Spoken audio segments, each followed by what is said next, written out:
नमस्कार दोस्तों, सहस्त्र एजुकेशन प्लेटफॉर्म के यूट्यूब चैनल में आप सभी का स्वागत है। आज के इस वीडियो में हम पर्यायवाची और विलोम शब्द से पूछे गए प्रश्नों पर भी विस्तार से चर्चा करेंगे। तो चलिए वीडियो की शुरुआत करते हैं। आज का पहला प्रश्न है, कबूतर का पर्यायवाची शब्द कौन सा है? ऑप्शन ए कुक्कुट, ऑप्शन बी पारावत, ऑप्शन सी कोर, ऑप्शन डी हारिल।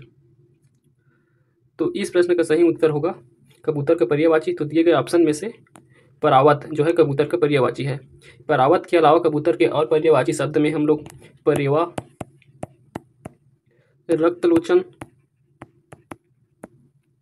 और कपोत इसका भी प्रयोग करते हैं। तो इन्हें भी आप कबूतर के पर्यायवाची के रूप में याद रखेंगे। चलिए अगला प्रश्न देखते हैं। स्त्री का पर्यायवाची शब्द है ऑप्शन ए गिरा, ऑप्शन बी वनिता, ऑप्शन सी वागीश, ऑप्शन डी कंचन। तो दिए गए ऑप्शन में से स्त्री का पर्यायवाची शब्द होगा ऑप्शन बी वनिता। तो वनिता के अलावा स्त्री के लिए और पर्यायवाची के रूप में नारी, रमणी, कामिनी और कांता ये सब शब्द भी स्त्री के लिए प्रयोग करते हैं। और यदि अन्य ऑप्शन को देखें तो पहला ऑप्शन है गिरा। तो गिरा ये जो है जीभ का पर्यायवाची है और जीभ के लिए हम रसना और वाणी का भी प्रयोग करते हैं। तो ये भी इनके पर्यायवाची शब्द होंगे। अगर वागीश को देखिए ऑप्शन सी वागीश, तो इसमें जो है वागीश वाक प्लस इस से बना है। तो वाक मतलब वाणी होता है। तो वाणी की जो देवता या देवी होगा उसे वागीश कहते हैं। तो इसका पर्यायवाची होता है सरस्वती। तो सरस्वती को वागीश ही बोलते हैं। उसके बाद अंतिम ऑप्शन है कंचन। तो कंचन ये जो है सोना का पर्यायवाची है। सोना, और सोना को सुवर्ण बोलते हैं या स्वर्ण भी कहते हैं। इसके अलावा इसे कनक भी कहते हैं और इसके अलावा इसे हेम भी कहते हैं। तो ये सब सोना के पर्यायवाची होंगे, जिसे कंचन, सुवर्ण, कनक और हेम भी कहते हैं। तो चलिए अब अगला प्रश्न देखते हैं। निम्नलिखित में से पर्वत शब्द का पर्यायवाची चुनिए। ऑप्शन ए अबगा, ऑप्शन बी अचल, ऑप्शन सी द्रुम, ऑप्शन डी वारिद। तो चलिए देखते हैं पर्वत के लिए क्या क्या शब्द का प्रयोग करेंगे पर्यायवाची। तो पर्वत को पहाड़ कहते हैं, गिरी कहते हैं और इसके अलावा जो है अचल कहते हैं। तो इस ऑप्शन में अचल जो है इसका सही उत्तर होगा। चलिए अब अगला प्रश्न देखते हैं। निम्नलिखित में से पानी का पर्यायवाची शब्द नहीं है। तो यहाँ शब्द दिया है पानी और इसका पर्यायवाची नहीं है पूछा गया है। ऑप्शन ए है अम्बु, ऑप्शन बी है सर, ऑप्शन सी है मेघपुष्प, ऑप्शन डी है नीड। तो अगर इसमें नहीं पूछा गया है तो पहले पानी का पर्यायवाची कौन कौन सा होता है उसे जान लेते हैं। तो पानी का पर्यायवाची है नीर, जल, अम्बु भी है, इसके साथ साथ मेघपुष्प, पय, वारी, सलील, ये सब जो है पानी के पर्यायवाची शब्द हैं। तो इसमें देखिए अम्बु दिया है, अम्बु पर्यायवाची है, सर जो है नहीं है, मेघपुष्प भी है और नीर भी है।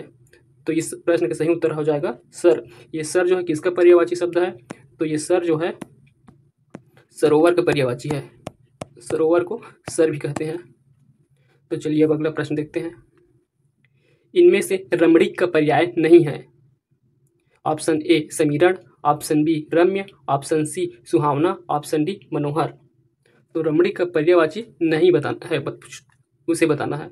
तो इस प्रश्न का सही उत्तर हो जाएगा ऑप्शन ए समीरण, क्योंकि ये सब रम्य, सुहावना और मनोहर ये जो है रमणीक के पर्यायवाची है। रमणीक को और इसके अलावा और क्या कह सकते हैं, इसका पर्यायवाची जो है सुंदर होता है। रमणीक का मतलब होता है सुंदर, सौम्य, और जो रम्य, सुहावना, मनोहर तो है ही। तो ये सब जो है रमणीक के पर्यायवाची होंगे। अगला प्रश्न देखते हैं। दिए गए शब्दों में समानार्थक नहीं है। ऑप्शन ए सरोवर, ऑप्शन बी तालाब, ऑप्शन सी पुष्कर, ऑप्शन डी नदियाँ। तो इन ऑप्शन में से कौन सा जो है समानार्थक नहीं है, अर्थात एक अर्थ नहीं निकलता इनका। तो देखिए अगर सरोवर देखें तो सरोवर, तालाब और पुष्कर ये सब जो है एक ही होते हैं, पर्यायवाची हैं ये सब। तो ये सब पर्यायवाची है। तो ये नद्य जो है ये अलग है। तो ये जो है इसका सही उत्तर हो जाएगा। अगला प्रश्न देखते हैं। केतु का पर्यायवाची शब्द है। ऑप्शन ए किरण, ऑप्शन बी प्रकाश, ऑप्शन सी दिशा, ऑप्शन डी झंडा।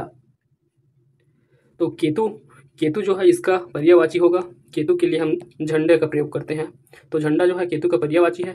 झंडे के साथ साथ इसे ध्वजा भी कहते हैं, पताका भी कहते हैं। पताका और निशान भी कहते हैं। तो ये जो सभी जो हैं इसके पर्यायवाची होंगे केतु के। और अगर अन्य ऑप्शन की बात करें तो ऑप्शन ए में दिया है किरण, तो किरण के लिए हम अंशु, ज्योति, दीप्ति और प्रभा, ये जो शब्द जो है किरण के पर्यायवाची आएंगे। और वहीं अगर हम प्रकाश की बात करें तो प्रकाश के लिए जो पर्यायवाची शब्द होंगे वो है रोशनी, प्रकाश को रोशनी भी कहेंगे, तेज कहेंगे, तेज और आलोक, ये सब जो है प्रकाश के पर्यायवाची शब्द हैं। और दिशा को हम और या तरफ के रूप में जानते हैं, और या तरफ, ये सब दिशा के लिए है। तो इन सबको याद रखिए आप, आगामी एग्जाम में इन सबसे प्रश्न पूछे जा सकते हैं। अगला प्रश्न है सूर्य का पर्याय कौन नहीं है? ऑप्शन ए आदित्य, ऑप्शन बी सुधांशु, ऑप्शन सी दिवाकर, ऑप्शन डी अंशुमाली। तो अगर इस प्रश्न में क्या पूछा है, सूर्य का पर्याय नहीं है, तो सूर्य का पर्याय कौन सा नहीं है? तो इस ऑप्शन के अनुसार जो है इसका पर्याय जो है सुधांशु नहीं है। तो आदित्य सूर्य का पर्याय है, दिवाकर भी है, और अंशुमाली, अंशु मतलब प्रकाश था और प्रकाश का माली जो है सूर्य, तो ये जो है ये भी रहेगा। तो इसमें जो है सुधांशु नहीं है। ये सुधांशु किसका पर्याय है? ये जो है चंद्रमा का है, चंद्रमा के लिए पर्याय शब्द सुधांशु आता है, तो आप इसे भी याद रखें। अगला प्रश्न देखते हैं, निम्नलिखित में से पवन का पर्यायवाची शब्द है? तो यहाँ शब्द दिया है पवन, इसका पर्यायवाची होगा ऑप्शन ए अनल, ऑप्शन बी अनिल, ऑप्शन सी नलिन, ऑप्शन डी सलिल। तो इसका उत्तर क्या हो जाएगा पवन के लिए? तो पवन का पर्यायवाची इस ऑप्शन में दिया है उसमें है अनिल। तो इसके अलावा और क्या होता है? पवन ये और अनिल, ये इसका और पर्याय होता है वायु होता है। तो वायु के अलावा होता है मारुत या समीर। तो ये सब जो है पवन और अनिल के जो है पर्याय हैं। और ये अन्य ऑप्शन का अगर अर्थ समझे तो अनल, तो ये जो है अग्नि का पर्याय है। तो अग्नि का पर्याय ये होगा नलिन। तो नलिन क्या होता है? नलिन जो है कमल का पर्याय है, कमल का। और सलील, सलील को देखे हैं हम अभी, ये जो है जल या पानी का पर्याय होता है सलील। तो चलिए अगला प्रश्न, निम्नलिखित में से कौन सा शब्द रात्रि का पर्यायवाची नहीं है? ऑप्शन ए छपा, ऑप्शन बी शशक, ऑप्शन सी सरवरी, ऑप्शन डी यामिनी। तो रात्रि का पर्यायवाची नहीं है, इसे बताना है। तो रात्रि का पर्यायवाची अगर देखें हम तो रात्रि का और क्या कहते हैं? इसके लिए निशा आता है, एक निशा शब्द, ये जो है एकदम इसका अर्थ बताते हैं निशा रात्रि का। इसके अलावा ये छपा भी है, सरवरी है और यामिनी, ये सब जो है रात्रि के पर्यायवाची है। पर ये शशक जो है ये रात्रि का पर्यायवाची नहीं है, शशक जो है खरगोश का पर्यायवाची है। खरगोश को शशक बोलते हैं या फिर सस भी बोलते हैं। तो इस प्रश्न का सही उत्तर हो जाएगा ऑप्शन बी। तो चलिए अगला प्रश्न देखते हैं, निम्नलिखित शब्दों में से अग्नि का पर्यायवाची है? ऑप्शन ए पीयूष, ऑप्शन बी पावक, ऑप्शन सी अंबर, ऑप्शन डी मयंक। तो अग्नि के लिए पर्यायवाची क्या होगा? तो इस ऑप्शन दिया है उसमें अगर देखें तो ऑप्शन बी पावक, ये जो है अग्नि का पर्यायवाची होगा। अग्नि के लिए और क्या क्या शब्द का प्रयोग कर सकते हैं? तो अग्नि के लिए अनल और इसके अलावा ज्वलन, ज्वलन का प्रयोग करते हैं। तो ये जो है अग्नि के पर्यायवाची होंगे पावक, अनल और ज्वलन। अगर अन्य ऑप्शन को देखें तो पीयूष, तो पीयूष जो है किसका पर्यायवाची है? तो पीयूष जो है अमृत का पर्यायवाची है, अमृत को पीयूष कहते हैं और इसे ही क्या कहते हैं? सोम कहते हैं। ठीक, तो ये जो है अमृत का पर्यायवाची है। अंबर की बात करें तो अंबर जो है आकाश का पर्यायवाची है। और मयंक, मयंक जो है ये भी चांद का ही है, चंद्रमा का ही नाम है, तो चांद का पर्यायवाची मयंक हो जाएगा। अगला प्रश्न देखते हैं, कोप शब्द का पर्यायवाची शब्द है? ए अवितत, बी कृतांत, सी अमरीश और डी मृषा। तो कोप, कोप मतलब क्या होता है? तो कोप का अर्थ होता है गुस्सा, तो गुस्सा इसका पर्यायवाची होगा। और इसके अलावा और क्या होता है? रोष, तो रोष भी इसका क्या होगा? पर्यायवाची होगा। और साथ साथ आक्रोश भी, आक्रोश।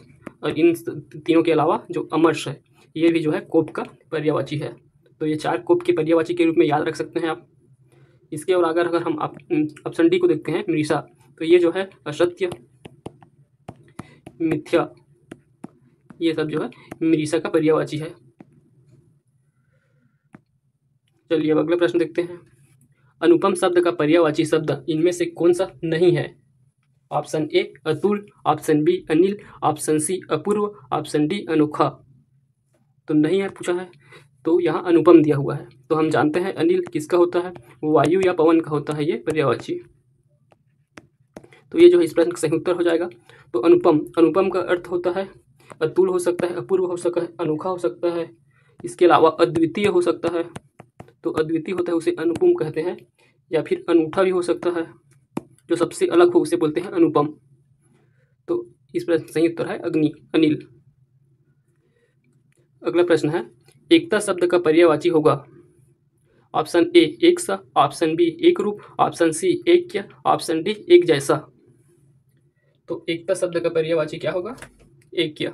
तो ऑप्शन सी जो है इसका सही उत्तर होगा, ऐक्य एकता शब्द का पर्यायवाची होता है। चलिए अब अगला प्रश्न देखते हैं। अब यहाँ से विलोम शब्द के प्रश्न आ रहे हैं। तो पहला प्रश्न इसमें अनंत का विलोम शब्द है। ऑप्शन ए न्यून, ऑप्शन बी निर्वाय, ऑप्शन सी इति, ऑप्शन डी असीम। तो अनंत, अनंत के लिए विलोम शब्द बताना है। तो अनंत क्या होता है, ये जो है असीम होता है, अपार होता है, ये सब इसके पर्यायवाची हैं अनंत के। और विलोम शब्द इसका क्या हो जाएगा, ये असीम होता है लेकिन अनंत ये दिया हुआ है, ससीम दिया हुआ है, तो ससीम जो है इसका विलोम है। तो इस प्रश्न का सही उत्तर होगा ऑप्शन डी। चलिए अगला प्रश्न देखते हैं। पाश्चात्य का विपरीतार्थी शब्द है, तो इसका भी विलोम ही बताना है। विलोम को ही विपरीतार्थी कहते हैं। तो इसका विलोम क्या है, ऑप्शन ए पौर्वात्य, ऑप्शन बी पूर्वात्य, ऑप्शन सी पौर्वात्य, ऑप्शन डी पूर्वात्य। तो देखिए पाश्चात्य दिया है, तो पाश्चात्य से आपको लगेगा कि पूर्वात्य जो है इसका उत्तर होगा करके, परंतु पूर्वात्य सिर्फ पूर्व को दर्शाता है। इसके जगह में हम लोग हिंदी में जो शुद्ध हिंदी है उसमें पाश्चात्य का जो विपरीत में प्रयोग करते हैं पूर्वात्य के लिए, वो जो है ये ऑप्शन ए होता है पौर्वात्य। तो ये जो है इसका सही उत्तर होगा पौर्वात्य। तो चलिए अगला प्रश्न देखते हैं। अनिवार्य का विलोम शब्द है। ऑप्शन ए अपरिहार्य, ऑप्शन बी अनैच्छिक, ऑप्शन सी ऐच्छिक, ऑप्शन डी आवश्यक। तो अनिवार्य के लिए विलोम पूछा गया है। तो देखिए ऑप्शन डी देखिए आवश्यक, ये तो उसका अनिवार्य का आवश्यक ये पर्याय हो जाएगा, ये भी हो जाएगा, परिहार्य भी हो जाएगा। पर ऐच्छिक, ऐच्छिक जो है वैकल्पिक होता है, अनिवार्य नहीं होता है, तो इस कारण जो है ये जो है इसका विलोम शब्द हो जाएगा। तो इसका सही उत्तर है सी ऐच्छिक। अगला प्रश्न देखते हैं। ऋजु का विलोम है।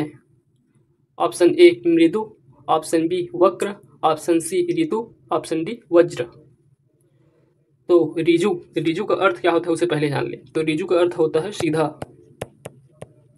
सीधा। तो इसका विलोम क्या हो जाएगा, ऋजु का वक्र हो जाएगा। तो सीधा उसका विलोम वक्र होता है। तो इस प्रश्न का सही उत्तर हो जाएगा ऑप्शन बी। अगर मृदु का पूछा रहता तो मृदु का कठोर हो जाता है विलोम।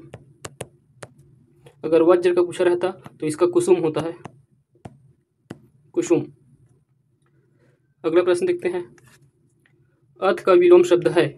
ऑप्शन ए पूर्व, ऑप्शन बी अंत, ऑप्शन सी इति, ऑप्शन डी अनंत। तो अथ, अथ का मतलब क्या होता है, आरंभ। इसका मतलब जो है आरंभ होता है, परंतु जो है इसका जो विपरीत में अंत को नहीं लेंगे, अंत जबकि इति को लेंगे, क्योंकि इति का भी अर्थ अंत होता है और हिंदी का ये शुद्ध शब्द है, तो इसके लिए अंत को लेते हैं। ये दोनों पर्यायवाची है, इति का अर्थ भी होता है अंत, तो अथ का जो है विलोम होगा इति। अगला प्रश्न देखते हैं। तद्वत का विलोम शब्द है। ऑप्शन ए अद्वत, ऑप्शन बी अद्वत, अद्वत, ऑप्शन सी अद्वैत, ऑप्शन डी अनित्य। तो देखिए इसमें कुछ नहीं हुआ है, इसमें विलोम करने के लिए अप्रत्यय का प्रयोग किया गया है। तो तदत्व है, इसके लिए अतदत्व हो जाएगा, तदत्व के लिए अतदत्व। और वहीं अगर दूसरे ऑप्शन को देखें, ये द्वैत अद्वैत है, तो ये जो है द्वैत का विलोम है। अनित्य है तो ये जो है नित्य का विलोम है। और वैसे इसमें जो है द्वत का विलोम है, ये अद्वत। तो ये जो है आज का अंतिम प्रश्न है।